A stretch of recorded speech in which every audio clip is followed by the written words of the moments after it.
मोदी जी, आज हमको एक मजेदार कहानी सुनाओ जिसमें कि मजा आ जाए। अरे क्यों नहीं, मैं तुमको एक कंजूस सेठ की कहानी सुनाता हूँ। एक समय की बात है, एक शहर था। उस शहर में एक सेठ जी रहते थे। सेठ जी बड़े ही सज्जन पुरुष थे, पर कंजूस भी उतने ही बड़े थे। एक दिन सेठ अपनी दुकान की उधारी मांगने के लिए गांव में पहुंचे। जिन लोगों पर सेठ जी की उधारी थी, उन्होंने सेठ जी को पैसे दिए। कुछ लोगों ने दिए और कुछ ने नहीं दिए। फिर सेठ जी अपने साधन पर बैठकर घर के लिए चल पड़े। मोदी जी, ये साधन क्या होती है? भैया, साधन ऊंट को कहते हैं। सेठ जी रास्ते में चल रहे थे कि सेठ जी को एक खजूर का पेड़ दिखाई दिया, तो सेठ जी रुक गए तो उनके मुंह में खजूर को देखकर पानी आ गया। सेठ जी ने सोचा कि क्यों नहीं मैं खजूर खा लूं। खजूर के पेड़ के ऊपर चढ़ गए। खजूर का पेड़ काफी ऊंचा था। खजूर के पेड़ के ऊपर चढ़ने के बाद सेठ जी ने जी भर के खजूर खाए और अपने जेबों में भी ठूस ठूस कर भर लिए। फिर सेठ जी ने नीचे उतरने की सोचा, तो सेठ जी ने पेड़ पर से नीचे देखा तो उसके हाथ पैर कांपने लगे। सेठ जी से नीचे नहीं उतरा जा रहा था। मोदी जी, सेठ जी तो खाने का बड़ा चटोरा था। खाने के लिए तो फटाफट चढ़ गया, अब उतरने में कलेजा क्यों कांपने लगा है? आप कहीं सेठ जी का उतारना कर लिए, यहाँ कोई को बाप थोड़ी नहीं आएगो। अब रो वहीं पेड़ पर बैठे बैठे। अरे भैया, रोएगा क्यों, चढ़ा है तो उतरेगा भी। फिर सेठ जी ने भगवान से प्रार्थना की कि हे भगवान, मेरे को नीचे उतार दो तो मैं 1000 बामन जिमाऊंगा। फिर सेठ जी भगवान का नाम लेकर नीचे उतरने लगे। उतरते उतरते सेठ जी आधी दूर उतर गए। तो फिर सेठ जी ने कहा कि हे भगवान, 1000 बामन तो बहुत होते हैं, तो भगवान 1000 में से एक शून्य को हटा दो तो मैं 100 बामन जरूर जिमाऊंगा। फिर सेठ जी भगवान का नाम लेकर नीचे उतरने लगा। फिर सेठ जी पेड़ के तिहाई हिस्से तक नीचे उतर आया।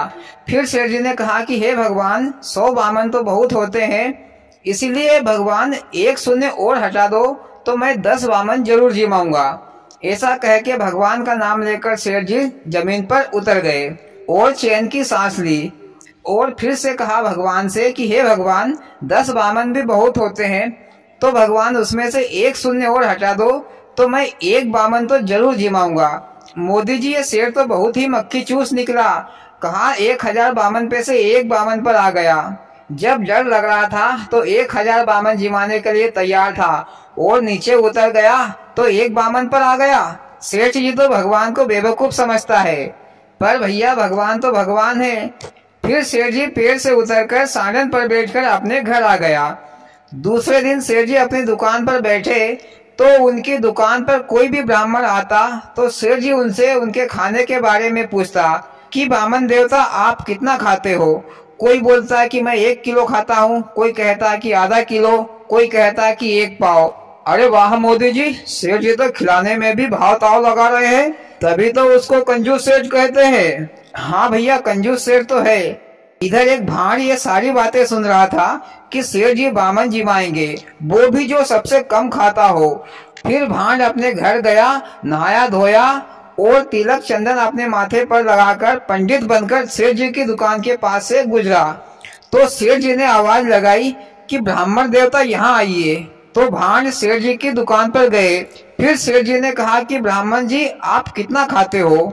इधर भाड़ तो पहले से ही सब जानता था, तो भाड़ ने कहा कि सेठ जी, मैं तो बड़ी मुश्किल से 25-50 ग्राम खाता हूँ। और भैया ब्राह्मण देवता, आप दक्षिणा कितनी लोगे? तो भाड़ ने कहा कि सेठ जी, जो आपको उचित लगे, पैसे 2 पैसे दे देना, मैं किसी का दिल नहीं दुखाता। फिर सेठ जी ने उस ब्राह्मण से कहा कि कल तुम मेरे घर आ जाना भोजन के लिए, क्योंकि मुझे 1 बामन जिमाना है। इधर दूसरे दिन सेठ जी ने सेठानी से कहा कि आज हमारे घर 1 बामन आएगा, वो जो भी मांगे 100 दे देना, किसी भी चीज की मना मत करना। ऐसा कह के सेठ जी दुकान के लिए निकल गए। इधर भाड़ ने अपने पूरे परिवार, अपने रिश्तेदार और अपने मोहल्ले के सारे लोगों को जिमाने के लिए सेठ जी के घर पर आ गया। मोदी जी, भाड़ क्या 10-20 सालों से भूखा था क्या, जो इतने सारे लोगों को लेकर आ गया खाने के लिए? अरे भैया, पहली बार दावत उड़ाने को मिली होगी। फिर भाड़ ने सेठानी से कहा कि सेठ जी घर पर है? तो सेठानी ने कहा कि वो तो दुकान पर गए हैं, पर आप मुझसे कहिए, जो भी आपको चाहिए मैं दे दूंगी। फिर भांड ने कहा सेठानी से कि सेठानी जी मुझे 50 पीपे घी के, 5 बोरे शक्कर के, 5 बोरे आटा, दाल चावल काजू बादाम आदि सभी 5-5 6-6 कुंटल दे दो। तो सेठानी ने सारा सामान दे दिया। फिर भांड के सभी लोगों ने सेठ जी के घर पर भोजन पकवान बनाए और सबने 2-2 4-4 बार खूब लपक कर खाया पिया और झूठे दोना पत्थर का ढेर लगाकर बचा कुचा सामान अपने कंधे पर रखकर अपने अपने घर ले गए। फिर भांड ने सेठानी से कहा कि सेठानी जी सेठ जी होते तो कुछ दक्षिणा भी देते। तो सेठानी ने कहा कि हाँ हाँ मैं दे दूंगी ना, कितनी दक्षिणा? तो भांड ने कहा कि 1 लाख रुपए दक्षिणा बनती है, पर तुम्हारी इच्छा हो उतनी दे दो। तो सेठानी ने 1 लाख रुपए भांड को दक्षिणा भी दे दी। मोदी जी भांड तो बड़ा ही छट्टा आदमी निकला, सेठ जी का दिवाला निकाल कर आ गया। अरे भैया आगे तो सुनो। शाम को सेठ जी जब घर पर आए तो सेठ जी ने देखा कि झूठे दोना पत्थर का ढेर लगा है और घर के आंगन में सब कीचड़ घान मचा है। तो सेठ जी ये सब कुछ देखकर सदमे में आ गए। फिर सेठ जी ने सेठानी से पूछा कि अपने घर पर कितने ब्राह्मण आए थे जिमने के लिए? तो सेठानी ने कहा वो तो लगभग 4-5 हजार थे और 1 लाख रुपए दक्षिणा भी ले गए। सेठ ने सोचा कि ये बामन ने तो मेरा सत्यानाश कर दिया। फिर सेठ जी गुस्से से लाल पीले होकर भांड को मारने के लिए उसके घर के लिए निकल पड़ा। इधर भांड भी बहुत चालाक था। उसने अपनी पत्नी से कहा कि जब सेठ जी मुझे मारने के लिए घर पर आए तो तुम मेरे ऊपर सफेद कपड़ा डालकर रोने लगना। इधर सेठ जी भांड के घर पर आ गए और देखा कि भांड के घर में रोने की आवाज आ रही है। तो सेठ जी ने पूछा कि क्या हुआ? तो भांड की पत्नी ने कहा कि ये आज पता नहीं कौन से कंजूस सेठ के यहाँ जीमने के लिए गए थे, तो उस सेठ ने सड़ी गली चीजें खिलाकर मेरे पति को मार दिया, तो मैं तो पुलिस के पास रिपोर्ट लिखवाने जा रही हूँ। उसकी ये बातें सुनकर सेठ जी डर गए। फिर सेठ जी ने कहा कि बहन जी तुम मेरे से और भी पैसे ले लो, पर पुलिस के पास रिपोर्ट लिखवाने मत जाना। फिर सेठ जी पैसे देकर उदास मुंह लेकर अपने घर लौट आया। दूसरे दिन सेठ जी दुकान के लिए चले गए। फिर भांड सेठ जी के घर आया और सेठानी से बोला सेठानी जी। तो सेठानी ने कहा कि तुम तो मर गए थे, फिर कहाँ से आ गए?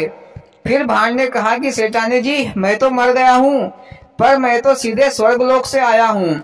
वहाँ पर तुम्हारे पिताजी माताजी तुम्हारे सास ससुर बहुत भूखे प्यासे मर रहे हैं। उनके पास खाने पीने को कुछ नहीं है और ना ही कपड़े लत्ते पहनने को है और ना ही कुछ पैसे में से है।